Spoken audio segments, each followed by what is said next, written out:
What is up, everyone? Today I'll be showing you my solves from Cubing at Home 2.2.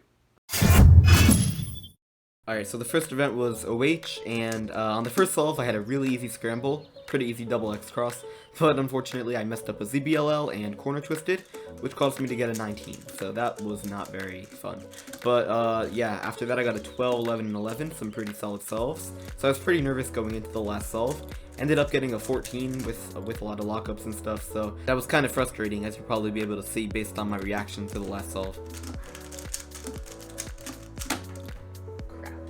The next event was Pira. This round had some really easy scrambles, so I got a 2.9 average, which I'd usually be pretty happy with, but considering the scrambles, like, this wasn't anything too great. Like, I had a pop, I had a lot of unfortunate lockups, so there were definitely a lot of places where this average could have gone better.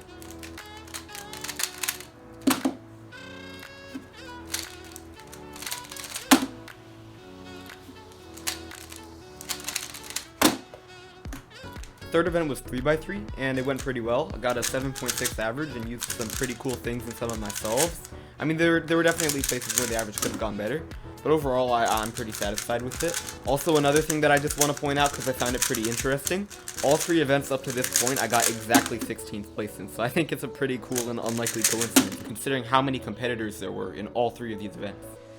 The next event was square one, and on my second solve, I failed to trace CSP in time, so that was pretty disappointing, because I would have thought that by now, after using CSP for over half a year, like I'd be used to it enough so that it doesn't happen in a competition setting, but I guess I just need to practice that some more.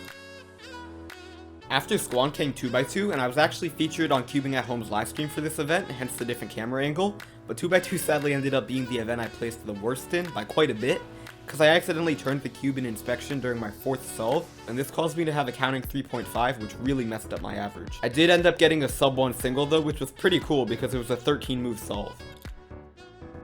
The last event that I competed in for Cubing at Home 2.2 was 6x6. There were 3x3 and one-handed finals afterwards, but I didn't quite do good enough in those events to make it, and my 6x6 results were kind of disappointing. My first solve I had around 40-second centers, even with a near pop, which probably cost me around 3 seconds. But during the edges, I just couldn't stop pausing and ended up not even getting a sub 2 single on that solve. So that was kind of disappointing. On my next solve, I got a 158, which is a little worse than what I averaged. But on my last solve, I got a 149, which I was pretty satisfied with, because I probably average around 150 right now, so it wasn't too bad. By the way, all the cubes that I used for this competition will be linked down below in the description. But yeah, that's about it. Thanks for watching, and enjoy the rest of the solves.